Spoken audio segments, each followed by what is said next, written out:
Assalamualaikum warahmatullahi wabarakatuh. Selamat siang. Perkenalkan, saya Debbie Seftia Rizky, dosen Prodi Arsitektur dari Fakultas Teknik Universitas Bengkulu. Selama bergabung sebagai sivitas akademika di UNIP, saya mengampu beberapa mata kuliah di Prodi Arsitektur. Salah satunya adalah Fisika Bangunan. Di Prodi Arsitektur UNIP, kami memiliki 2 kuliah fisika bangunan, yaitu Fisika Bangunan Alami dan Fisika Bangunan Buatan. Pada kesempatan ini, saya akan menjelaskan rencana pembelajaran semester untuk mata kuliah Fisika Bangunan Buatan. Berikut adalah rencana pembelajaran semester mata kuliah Fisika Bangunan Buatan ARS 226. Mata kuliah ini adalah mata kuliah wajib prodi yang harus diambil oleh mahasiswa tingkat 2 atau semester 4 dengan bobot total SKS 2 yang terdiri dari 1 SKS teori dan 1 SKS praktikum. Mata kuliah Fisika Bangunan Buatan adalah mata kuliah lanjutan dari Fisika Bangunan Alami.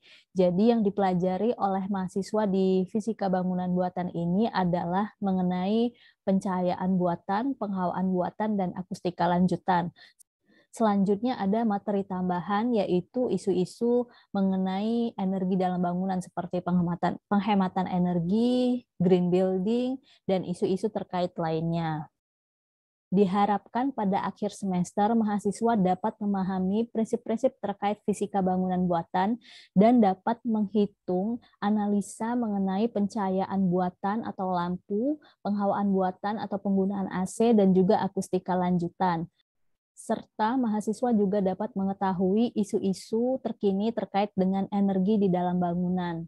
Diharapkan juga di akhir semester mahasiswa dapat merancang suatu ruangan yang memenuhi kaidah fisika bangunan buatan, meliputi standar kenyamanan termal, visual, dan akustika ruangan.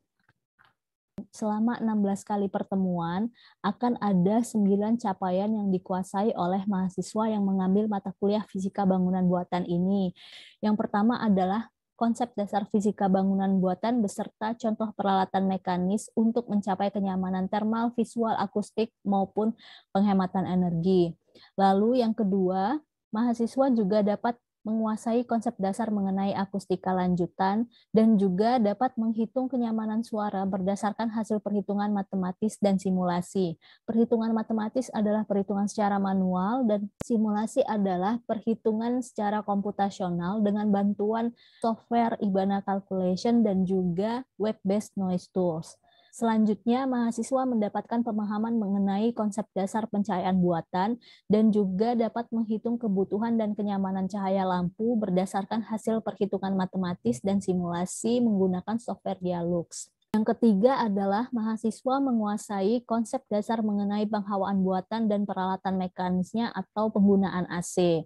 Jadi, mahasiswa bisa menghitung kebutuhan AC dan hal-hal lainnya terkait dengan kenyamanan termal. Pada topik kenyamanan termal, mahasiswa akan diajarkan mengenai indeks kenyamanan menggunakan web-based CBE tools. Selanjutnya, mahasiswa juga memiliki pengetahuan mengenai isu terkini terkait penghematan energi pada bangunan, seperti berbagai macam strategi penghematan energi, isu-isu green building, perhitungan OTTV, dan juga fenomena urban heat island.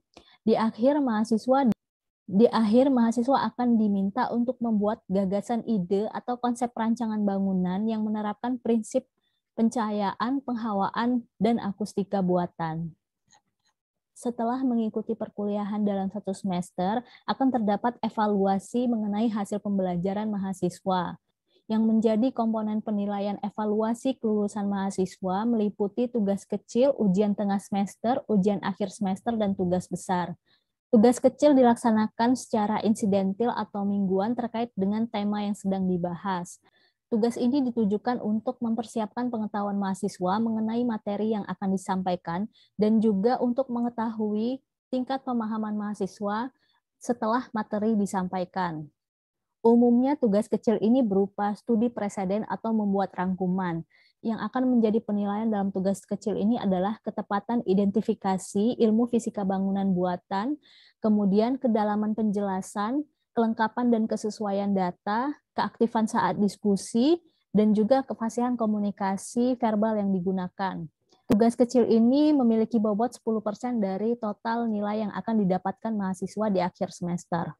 Selanjutnya adalah ujian tengah semester yang akan dilaksanakan pada minggu ke-8 bertujuan untuk mengevaluasi pemahaman mahasiswa mengenai materi yang telah disampaikan pada awal hingga pertengahan semester. UTS dilaksanakan secara daring menggunakan aplikasi Google Form, Kahoot, ataupun Quizizz, di mana mahasiswa menjawab 10 pertanyaan pilihan ganda. Yang menentukan penilaian UTS mahasiswa adalah ketepatan saat memilih jawaban yang paling benar.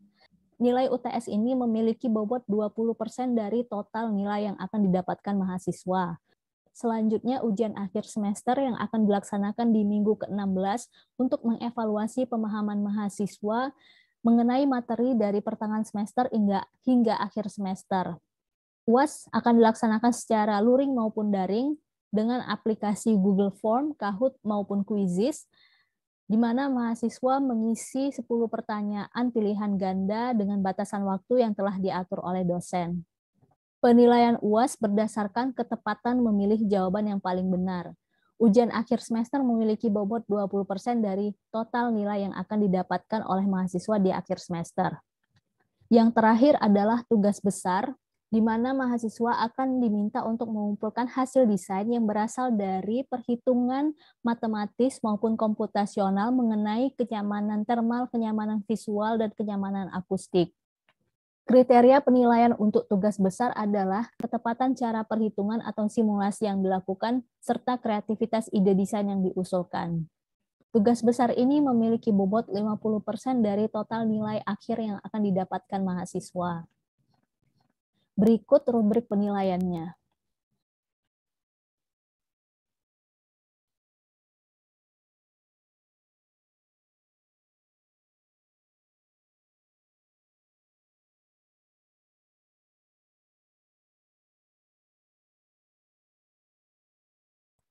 Assalamualaikum warahmatullahi wabarakatuh. Selamat siang semuanya. Waalaikumsalam warahmatullahi wabarakatuh. Selamat siang, Bu. Ya, terdengar ya suara saya. Hari ini kita akan melaksanakan kuliah Fisika Bangunan Buatan, pertemuan keempat, masih dengan pembahasan mengenai penghawaan buatan. Sebelum saya mulai kuliahnya, ada yang mau ditanyakan tentang materi yang sebelumnya enggak? Tidak ada? Adakah yang sudah melihat video rekaman ataupun materi yang sudah saya berikan? Untuk video saya belum. Videonya belum. Oke, ini akan saya mulai saja share screen-nya. Kemarin sampai di sini ya. Oke, terlihat share screen-nya? Terlihat, Bu.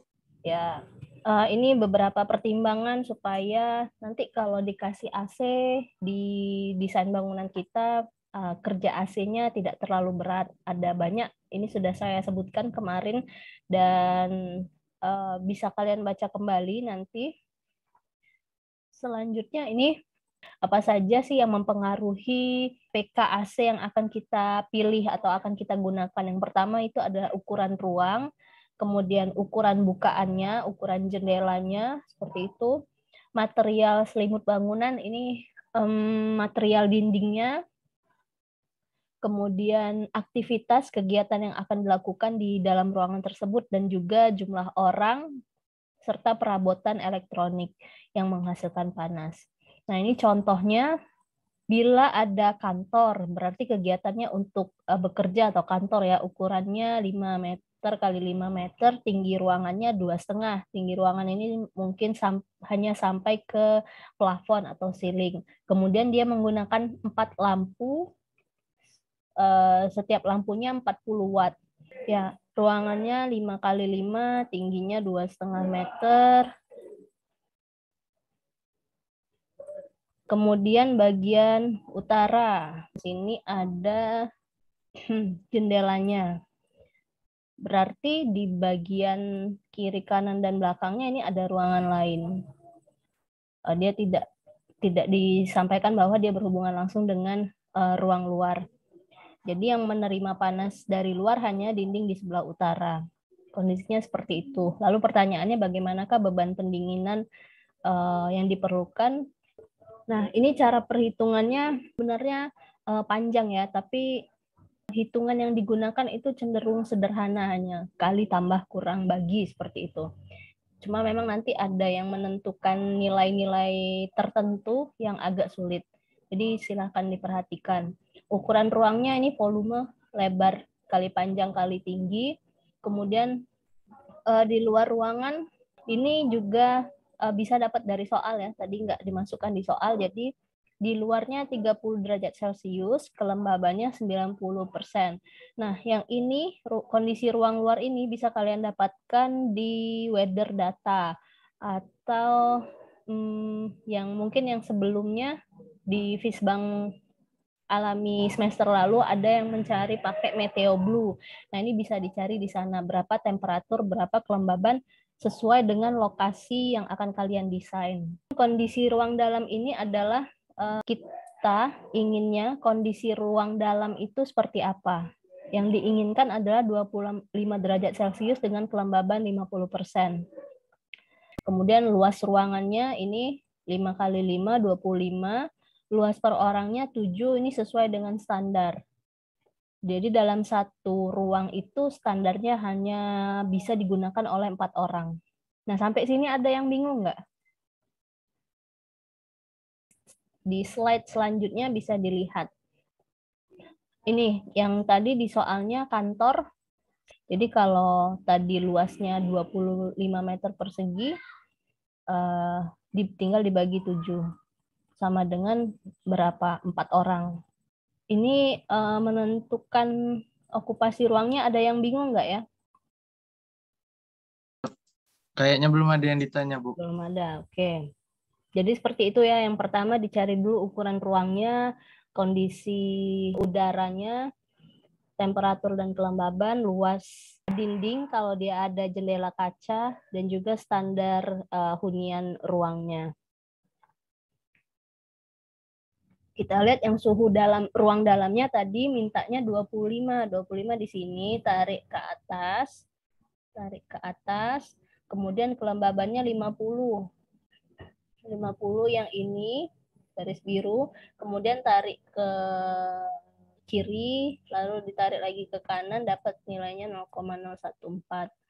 0,026 dikurang 0,014 berapa? Fadilah Widya. Ini 0,12. ya, 0,012 ya. Ya, Bu.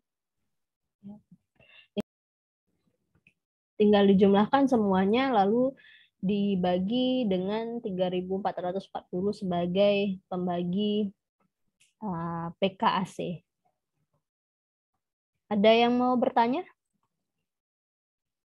Bu, maaf Bu, tadi aku belum berpaham, itu BTU itu satuan apa ya Bu? BTU itu satuan panas. Ini British Thermal Unit. Ya, satuan panas dari Inggris.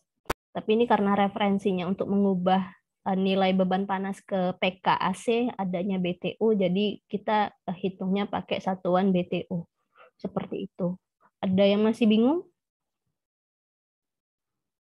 Ya, kalau nanti saat menghitung sesuai dengan kebutuhan tugas kalian, terus kalian kebingungan, nanti silahkan dilihat lagi aja ya rekaman kuliah yang sudah saya kasih yang tahun lalu, ataupun nanti ini juga akan saya masukkan rekaman kuliahnya yang hari ini. Kalau nggak ada yang mau bertanya lagi nih, sementara saya lanjutkan dulu. Ini cara yang kedua, menghitung jumlah AC. Ini cara yang lebih sederhana, namun cara yang sederhana ini, jadi nilainya 6.621 BTU, dibagikan dengan pembaginya tadi, dapatlah 1,92, kemudian dibulatkan jadi 2 PK. AC-nya dibutuhkan AC yang 2 PK. Seperti itu. Jadi ada 3 cara perhitungan AC, cuma ya saya sarankan kalian pakai cara hitungan pertama. Sampai sini ada yang mau bertanya?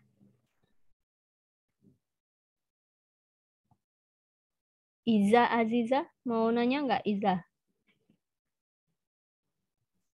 Belum. Belum. Bisa dipahami yang cara menghitung ketiga ini, Iza? Insya Allah bisa, Bu. Ya. Yang lain ada yang mau bertanya? Izin bertanya, Bu. Ya, siapa ini? Ahmad. Ahmad, Bu. Ya, silahkan Ahmad. Bu, untuk Hmm. misalkan kan di dalam ruangan itu banyak perabotannya, Bu. Perabotannya itu rapat. Apakah waktu pendinginan AC itu mempengaruhinya, Bu? Apa tidak? Perabotannya apa tadi? Misalkan banyak perabotannya, Bu, seperti lemari atau yang lain. Oh, biasanya di dalam ruangan itu ada dua ya, ada perabotan, ada juga peralatan elektronik. Yang perlu diperhatikan pertama, apakah perabotan atau peralatan di dalam ruangan tersebut mengeluarkan panas, menimbulkan panas. Kalau kayak lemari, kursi, tempat tidur, dia kan tidak mengeluarkan panas. Karena kan ini yang mau dicari beban pendingin. Kenapa sih ruangannya mau didinginkan? Karena ruangannya panas. Nah, panas dalam ruangan itu dapatnya dari mana saja? Mungkin yang kekurangan pertama ini yang tidak terhitung adalah misalnya ada komputer, karena ini kantor kan. Dia tidak ada komputer, tapi mungkin sudah di cover dengan jumlah orang per luas lantai tersebut. Tapi kalau kalian memang punya data, misalnya komputer berapa, itu bisa dimasukkan di sini beban kalor. Nah, untuk peralatan yang tidak mengeluarkan panas, menimbulkan panas seperti lemari, kursi, dan tempat tidur, itu tidak mempengaruhi PK-nya AC. Yang perlu diperhatikan adalah bagaimana sih penempatan perabot di dalam ruangan untuk pendinginan. Misalnya di sini ada ruangan, kemudian kalian letakkan AC di sini. Di sini ada tempat tidur misalnya ya, tapi di sini kalian taruh lemari. Ya katakanlah mungkin ini untuk lewat-lewat, lalu baru ke tempat tidur. Nah, perletakan lemarinya inilah yang perlu dipertimbangkan di dalam ruangan. Kalau lemarinya ditaruh di sini ya AC-nya yang keluar untuk sampai ke tempat tidur terhalang oleh lemari. Jadi seperti itu Ahmad. Bisa dipahami? Iya, Atau Bu. masih belum terjawab pertanyaannya? Cukup, Bu. Cukup. Oke, jadi yang pertama selain, kalau nggak salah sudah ada ya dibahas di atas ini, selain jumlah peralatan elektronik, beban panas oleh selimut bangunan atau dinding sisi-sisi ruangan, ada juga perletakan peralatan supaya tidak mengganggu lajunya AC atau udara untuk sampai ke ruangan area sisi-sisi ruangan yang membutuhkan penyegaran udara seperti itu. Ini menghindari hambatan penyebaran udara sejuk. Kayak tadi kan kalau ada lemari, penyebaran udara dari AC-nya akan terhambat.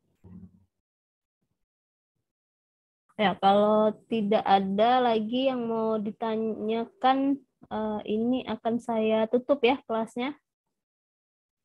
Sebelum ditutup, silakan bisa menghidupkan kameranya untuk diambil gambar presensinya.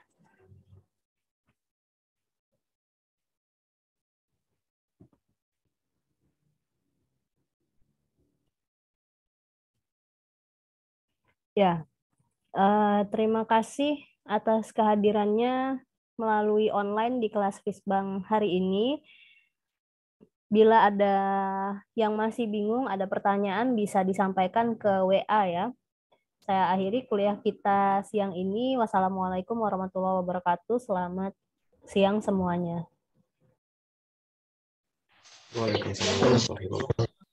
Terima kasih. Sekian video pembelajaran ini saya akhiri. Atas perhatiannya saya ucapkan terima kasih. Wassalamualaikum warahmatullahi wabarakatuh. Selamat siang.